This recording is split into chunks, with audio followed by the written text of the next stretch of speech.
നമസ്കാരം. മലയാളി വാർത്തയിലേക്ക് സ്വാഗതം. ആരോഗ്യമന്ത്രിക്കെതിരെ കരിങ്കുടി പ്രതിഷേധം നടത്തിയ KSU പ്രവർത്തകന്റെ വീടിന് നേരെ ഇന്ന് ബോംബ് ആക്രമണമുണ്ടായി. സ്ഫോടക വസ്തു എറിഞ്ഞിരുന്നു. ഈ വീട് സന്ദർശിച്ചിരിക്കുകയാണ് ഷാഫി പറമ്പിൽ MP. മാത്രമല്ല, രൂക്ഷ വിമർശനവും ചില തെളിവുകളടക്കം പുറത്തുവിട്ടുകൊണ്ടുള്ള വെളിപ്പെടുത്തലുകളും ഷാഫി പറമ്പിൽ MP നടത്തിയിരിക്കുകയാണ്. സമരക്കാരുടെ നിഴൽ പോലും മന്ത്രിയുടെ ശരീരത്തിൽ സ്പർശിച്ചിട്ടില്ലെന്നും KSU കോഴിക്കോട് ജില്ലാ സെക്രട്ടറി ബിദുലിന്റെ വീട്ടിൽ കിടന്നുറങ്ങിയ വീട്ടമ്മ തങ്കത്തിനോട് ആരോഗ്യമന്ത്രിക്ക് എന്താണ് പറയാനുള്ളതെന്നും ഷാഫി പറമ്പിലിന്റെ ചോദ്യം. പുലർച്ചെയോടെയാണ് ഈ സ്ഫോടക വസ്തു വീടിന് നേരെ എറിഞ്ഞത്. വീടിന്റെ ജനൽ ചില്ലകളൊക്കെ പൊട്ടുന്ന സാഹചര്യമുണ്ടായി. അതുകൊണ്ടാണ് ഇത്തരത്തിലൊരു ചോദ്യം ഷാഫി പറമ്പിൽ MP ചോദിച്ചത്. അതായത് ബിദുലിന്റെ അമ്മ വീട്ടിൽ കിടന്ന് ഉറങ്ങുന്ന സമയത്തായിരുന്നു. അപ്പോൾ ആ അമ്മയോട് എന്താണ് ആരോഗ്യമന്ത്രിക്ക് പറയാനുള്ളത് എന്നായിരുന്നു ഷാഫി പറമ്പിലിന്റെ ചോദ്യം. ബിദുലിന്റെ വീട് സന്ദർശിച്ചതിന് ശേഷം മാധ്യമങ്ങളോട് സംസാരിക്കുകയായിരുന്നു ഷാഫി പറമ്പിൽ. മുദ്രാവാക്യം വിളിച്ചത് തിരിഞ്ഞു നോക്കിയപ്പോൾ ഉളുക്കിയ കഴുത്തിന് ഇത്രയും വേദനയുണ്ടെങ്കിൽ ഉഷയും ഹർഷിനയും എത്ര വേദന അനുഭവിച്ചിരിക്കും. കണ്ണൂരിലെയും കോഴിക്കോട്ടെയും CPIM പ്രവർത്തകർ ഫേസ്ബുക്കിലൂടെ ബിദിലിന് ആദരാഞ്ജലി നേരുകയാണ്.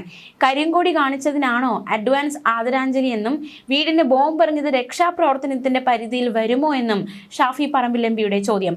മാത്രമല്ല, ചാറ്റ് പുറത്തുവിട്ടിട്ടുണ്ട്. ഈ ബിദുലിൻ്റെ വീട് അന്വേഷിക്കുന്ന അല്ലെങ്കിൽ ഒരു നിർണായകമായ ചാറ്റ് കൂടി വാട്സപ്പ് ചാറ്റ് കൂടി പുറത്തുവിട്ടിട്ടുണ്ട്. അതിൽ ബിദുലിൻ്റെ നമ്പരും വീടുമൊക്കെ അന്വേഷിക്കുന്നുണ്ട്. 51 വെട്ട് വെട്ടാനാണോ എന്ന ചോദ്യത്തിന് 50 വെട്ട് വെട്ടാനാ എന്നതടക്കമുള്ള ഒരു സംഭാഷണമുള്ള ഒരു വാട്സപ്പ് ചാറ്റ് കൂടി ഷാഫി പറമ്പിൽ MP പുറത്തുവിട്ടിരിക്കുകയാണ്. മുഖ്യമന്ത്രിയായ ഒരു മനുഷ്യനെ കല്ലെറിഞ്ഞപ്പോൾ ആരെങ്കിലും ആദരാഞ്ജലി നേർന്നിട്ടുണ്ടോ? നീ തീർന്നു എന്ന് ഫേസ്ബുക്കിൽ പോസ്റ്റ് ഇട്ടിട്ടുണ്ടോ എന്നും ഷാഫി പറമ്പിൽ ചോദിച്ചു. ഇല്ലാത്ത ആക്രമണത്തിന്റെ പേരിൽ പാർട്ടി ഓഫീസുകൾ തല്ലി തകർക്കുകയാണ്. മന്ത്രിയുടെ കഴുത്തിന് പിടിച്ച് തിരിക്കുന്ന ദൃശ്യങ്ങൾ എവിടെയാണ്? ഗൺമാൻ മന്ത്രിയുടെ കഴുത്ത് പിടിച്ച് തിരിച്ചിട്ടുണ്ടെങ്കിൽ അത് തീർക്കേണ്ടത് KSU പ്രവർത്തകരുടെ വീട്ടിലല്ല എന്നും ഷാഫി പറമ്പിൽ പറഞ്ഞു. MP ഗോവിന്ദനെതിരെ കലാപാഹ്വാനത്തിന് കേസെടുക്കണം. അക്രമ സംഭവങ്ങളുടെ ഉത്തരവാദി MP ഗോവിന്ദനാണെന്നും ഷാഫി പറമ്പിലിന്റെ വിമർശനം. മാത്രമല്ല, കാഫിർ സ്ക്രീൻഷോട്ടിലെ പ്രതികളെ എന്താണ് പോലീസ് പിടികൂടാത്തതെന്ന് ചോദിച്ചു. DYFI പ്രവർത്തകരിൽ എത്തിയപ്പോൾ എന്തിനാണ് അന്വേഷണം നടത്തിയത്? DYFI മേഖലാ സെക്രട്ടറി വാട്സാപ്പ് ഗ്രൂപ്പിൽ ബിദുലിന്റെ വീട് എവിടെയാണെന്ന് ചോദിക്കുകയും സ്ഥിരീകരിക്കുകയും ചെയ്യുന്ന ചാറ്റുകളുണ്ട്. പാർട്ടി പ്രവർത്തകർ തന്നെ പുറത്തുവിട്ട ചാറ്റുകളാണിത്. മനസ്സിൽ സന്യാസമുണ്ടെന്ന് പറയുന്ന ആൾക്ക് ഈ നാട്ടിലെ നിയമവ്യവസ്ഥയോട് എന്തെങ്കിലും ബഹുമാനമുണ്ടോ? ആർഷോയെ മർദ്ദിച്ച് BJP പ്രവർത്തകർക്കെതിരെ എന്ത് ചെയ്തു എന്നും ഒരു സ്തൂപവും തകർത്തില്ലല്ലോ എന്നും ഷാഫി പറമ്പിലിന്റെ നിർണായകമായ ചോദ്യം. ഇതുവരെയുള്ള ബോംബ് കേസുകൾ പോലെയാണ് പോലീസ് ഇതും കൈകാര്യം ചെയ്യുന്നതെങ്കിൽ സമരങ്ങളുടെ വേലിയേറ്റം ഉണ്ടാകുമെന്നും ഷാഫി പറമ്പിൽ പറഞ്ഞു. ആരെയും ഭയക്കേണ്ട കാര്യമില്ല. പോലീസ് ക്രിമിനലുകൾക്കാണ് സംരക്ഷണം നൽകുന്നത്, ബിദുലിന്റെ വീടിനല്ല. തനിക്ക് പരിക്ക് പറ്റിയപ്പോൾ മീശ വടിച്ചാൽ മാത്രമേ സർജറി നടത്താൻ പറ്റൂ എന്ന് പറഞ്ഞവരെല്ലാം എവിടെ പോയി? ആരോഗ്യ വകുപ്പിനെതിരെയുള്ള സമരം തുടരും. കരിങ്കൊടി സമരം ജനാധിപത്യപരമാണ്. സമരത്തിൽ മാറ്റമില്ല എന്നും ഷാഫി പറമ്പിൽ അടിവരയിട്ട് പറഞ്ഞു. മാത്രമല്ല, മുഖ്യമന്ത്രി മോഹൻലാലും തമ്മിലുള്ള ഇന്റർവ്യൂ പുറത്തിറങ്ങി. മോഹൻലാലിന് അപകടമൊന്നും വരാതിരിക്കട്ടെ. ഈ ഇന്റർവ്യൂ കൊണ്ടൊന്നും സർക്കാരിനെ രക്ഷപ്പെടുത്താനാകില്ല. ഈ ഇന്റർവ്യൂ ജനങ്ങൾ എടുത്തു വച്ചിരിക്കുകയാണ്. തിരഞ്ഞെടുപ്പിലൂടെ ഫലം നൽകുമെന്നും ഷാഫി പറമ്പിൽ വിമർശിച്ചു. അതിരൂക്ഷ വിമർശനം, നിർണായകമായ വെളിപ്പെടുത്തലുകൾ, ചാറ്റുകൾ അടക്കം പുറത്തുവിട്ടാണ് ഷാഫി പറമ്പിൽ ഇന്ന് വാർത്താ സമ്മേളനത്തിൽ രൂക്ഷമായ വിമർശനം സർക്കാരിനെതിരെ ഉന്നയിച്ചത്. പ്രത്യേകിച്ച് നിർണായകമായ ഒരു ചോദ്യം തന്നെയാണ് ഷാഫി പറമ്പിൽ ഉന്നയിച്ചിരിക്കുന്നത്. നമുക്കറിയാം, ആർഷോയെ ഒരു വലിയൊരു ചർച്ച വേദിയിൽ വെച്ചിട്ട് പരസ്യമായിട്ട് BJP നേതാവ് കൈകാര്യം ചെയ്തു. അത് കയ്യാങ്കളിയിലേക്ക് പോയി, പിടിച്ച് തള്ളി. അവർ രണ്ടുപേരും തമ്മിൽ ഉന്തും തള്ളും ഉണ്ടായി. പക്ഷേ ആർഷോയെ തൊട്ടു, അല്ലെങ്കിൽ ആർഷോ ഞങ്ങളുടെ നേതാവിനെ തൊട്ടു എന്ന് പറഞ്ഞുകൊണ്ട് ആരുടെയും വീട് കല്ലെറിയാനോ അല്ലെങ്കിൽ തെരുവിലിറങ്ങാനോ മുദ്രാവാക്യം വിളിക്കാനോ ആരും ഇറങ്ങിയില്ല. പക്ഷേ ഇവിടെ സംഭവിച്ചിരിക്കുന്നത് മറിച്ചാണ്. അങ്ങനെ ഒരു ചോദ്യം ഷാഫി പറമ്പിൽ മുന്നോട്ട് വെച്ചിരിക്കുന്നത് ഏറ്റവും ശ്രദ്ധേയമാണ് എന്നതും ഇവിടെ നോക്കിക്കാണേണ്ടതായിട്ടുണ്ട്.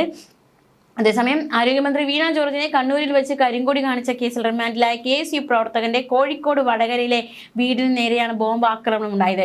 വീടിന് നേരെ ബോംബെറിഞ്ഞ സംഭവത്തിൽ KSU ജില്ലാ പ്രസിഡന്റ് വീട് സന്ദർശിച്ചു ഷാഫി പറമ്പിൽ. അതിനുശേഷമാണ് വാർത്താ സമ്മേളനം നടത്തി നിർണായകമായ വിമർശനങ്ങൾ ഉന്നയിച്ചത്. ആക്രമണത്തിന് പിന്നിൽ CPM എന്നാണ് ഷാഫി പറമ്പിൽ ആരോപിച്ചിരിക്കുന്നത്. ഇന്ന് രാവിലെയാണ് വീടിന് നേരെ ബോംബെറിഞ്ഞത്. KSU കോഴിക്കോട് ജില്ലാ സെക്രട്ടറി ബിദുൽ ബാലിന്റെ വീടിന് നേരെയായിരുന്നു ബോംബേറ്. സംഭവത്തിന് പിന്നിൽ CPM ആണെന്ന് കുടുംബവും കോൺഗ്രസും ആരോപിച്ചു. രക്ഷാപ്രവർത്തനത്തിന്റെ ഭാഗമാണോ ബോംബേറെന്നാണ് നിർണായകമായ ചോദ്യങ്ങൾ പലയിടത്തു നിന്നും ഉയരുന്നത്. ആരോഗ്യമന്ത്രി ഇതിന് മറുപടി പറയണമെന്നതടക്കമുള്ള വെല്ലുവിളികൾ ഉയരുന്നുണ്ട്. DYFI പ്രവർത്തകർ ബിദുലിന്റെ വീട് അന്വേഷിക്കുന്ന ചാറ്റ് അത് ഏറ്റവും നിർണായകമായി മാറിയിരിക്കണം. അതടക്കം പുറത്തു വന്നിരിക്കുകയാണ്. ഈ അക്രമങ്ങൾക്ക് മുഴുവൻ പ്രോത്സാഹനം കൊടുക്കുന്ന പ്രസ്താവനകളുമായി കേരളത്തിൽ ആഭ്യന്തരമന്ത്രി പദവിയിൽ ഇരുന്നു കൊണ്ട് മുഖ്യമന്ത്രി കൊടുത്ത പ്രോത്സാഹനമാണ് ഈ പരമ്പരകൾക്ക് കാരണമെന്നും ഷാഫി പറമ്പലിന്റെ കുറ്റപ്പെടുത്തൽ. ബിദുലിനെതിരെ കഴിഞ്ഞ 2 ദിവസങ്ങളായി ഫേസ്ബുക്കിൽ വടകര സഹാക്കൾ ഇടുന്ന പോസ്റ്റ് ആദരാഞ്ജലികൾ നേർന്നാണ്. ഒരു കരിങ്കൊടി പ്രതിഷേധം നടത്തിയതിന്റെ പേരിൽ ആദരാഞ്ജലി പോസ്റ്റ് ഇടേണ്ട ആവശ്യം എന്താണ് എന്നത് ന്യായമായ ചോദ്യം. സൈബർ സഖാക്കൾ പച്ചയ്ക്ക് ഭീഷണിപ്പെടുത്തുകയാണ് എന്നും ഷാഫി പറമ്പിൽ MP ചൂണ്ടിക്കാണിച്ചു. കണ്ണൂർ റെയിൽവേ സ്റ്റേഷനിൽ നടന്ന KSU പ്രതിഷേധത്തിൽ പ്രവർത്തകരുടെ ഒരു നിഴൽ പോലും മന്ത്രിയുടെ ശരീരത്തിൽ സ്പർശിച്ചിട്ടില്ലെന്ന് RPF പരിശോധിച്ച ക്യാമറകളിലും കേരളത്തിലെ മുഴുവൻ ചാനലുകളും ദൃശ്യങ്ങളിലും നിന്ന് വ്യക്തമാണ്. മന്ത്രിയുടെ ഈ കള്ളപ്രചരണമാണ് പുലർച്ചെ ബിദുലിന്റെ വീട്ടിൽ നടന്ന ബോംബേറിന് കാരണമായതെന്നും ഷാഫി പറമ്പിൽ കുറ്റപ്പെടുത്തി. അക്രമം നടക്കുമ്പോൾ വീട്ടിൽ കിടന്നുറങ്ങിയിരുന്ന ബിദുലിന്റെ അമ്മയോട് ആരോഗ്യമന്ത്രിക്ക് എന്താണ് പറയാനുള്ളത്? മുദ്രാവാക്യം വിളികേട്ട് തിരിഞ്ഞു നോക്കിയപ്പോൾ ഉളുക്കിയ കഴുത്തിന്റെ വേദന ഇത്ര അസഹനീയമാണോ എന്നടക്കമുള്ള ചോദ്യങ്ങൾ ഷാഫി പറമ്പിൽ MPക്കൊപ്പം തന്നെ പലരും ഉന്നയിക്കുന്നുണ്ട്. കോൺഗ്രസ് ഒന്നടങ്കം ഈ ചോദ്യം ഉന്നയിക്കുകയാണ്. അതേസമയം CPM പ്രവർത്തകരാണോ ആക്രമണം നടത്തിയതെന്ന് അറിയില്ലെന്നായിരുന്നു ബിദുലിന്റെ വീട് സന്ദർശിച്ചതിന് ശേഷം KP കുഞ്ഞഹമ്മദ് കുട്ടി MLA പ്രതികരണം. ആക്രമണത്തിൽ വടകര പോലീസ് കേസെടുത്ത് അന്വേഷണം തുടങ്ങി. ബോംബേറിൽ പ്രതിഷേധിച്ച് കോൺഗ്രസ് തോടന്നൂരിൽ പ്രകടനവും ഹർത്താലും നടത്തി. അതേസമയം ആരോഗ്യമന്ത്രി വീണ ജോർജിന് കരിങ്കൊടി പ്രതിഷേധത്തിനിടെ പരിക്കേറ്റ സംഭവത്തിൽ നേരത്തെയും ഷാഫി പറമ്പിൽ MP രൂക്ഷ പ്രതികരണം നടത്തിയിരുന്നു. മുൻപ് തനിക്ക് മർദ്ദനമേറ്റപ്പോൾ പരിഹസിച്ചവർ ഇപ്പോൾ മന്ത്രിയുടെ കാര്യത്തിൽ വികാരഭരിതരാകുന്നത് ഇരട്ടത്താപ്പാണെന്നായിരുന്നു ഷാഫി പറമ്പിൽ പറഞ്ഞത്. മൂക്കിന് മർദ്ദനമേറ്റാൽ വീൽ ചെയറിൽ പോകണമോ, നടന്നുപോയാൽ ICUവിൽ കയറ്റുമോ എന്നെല്ലാം ചോദിച്ചവർ ഇപ്പോൾ എവിടെയാണ്? പേരാമ്പ്രയിൽ തനിക്ക് പരിക്കേറ്റപ്പോൾ പരിഹസിച്ചവർ ഇപ്പോൾ മന്ത്രിക്കൊപ്പമാണ്.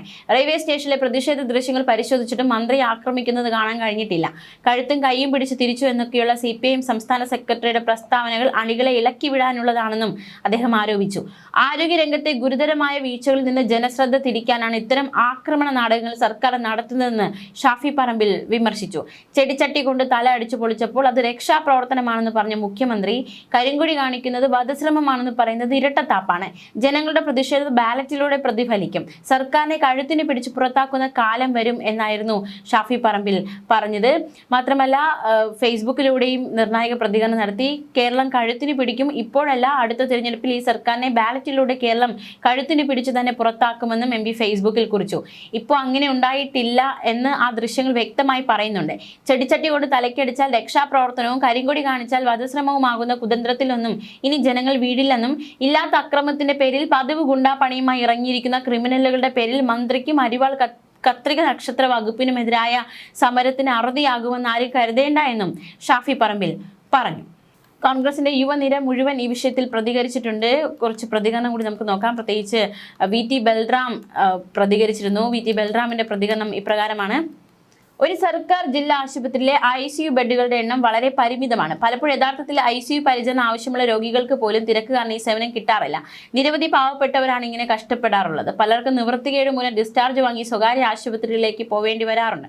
അപ്പോഴാണ് സംസ്ഥാനത്തെ ആരോഗ്യ വകുപ്പ് മന്ത്രി തന്റെ കപട നാടകത്തിന് ജില്ലാ ആശുപത്രിയിലെ ICU സൗകര്യങ്ങൾ ഇങ്ങനെ ദുരുപയോഗപ്പെടുത്തുന്നത്.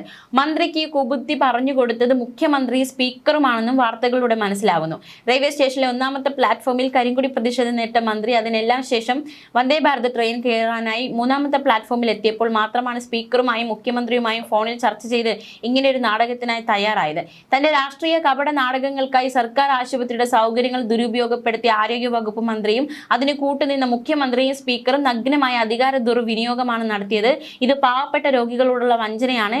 ഈ ജനദ്രോഹം ചർച്ച ചെയ്യാൻ കേരളം തയ്യാറാകണമെന്നായിരുന്നു VT ബൽറാമിന്റെ പ്രതികരണം. ന്യൂസ് ഡെസ്ക് മലയാളി വാർത്ത.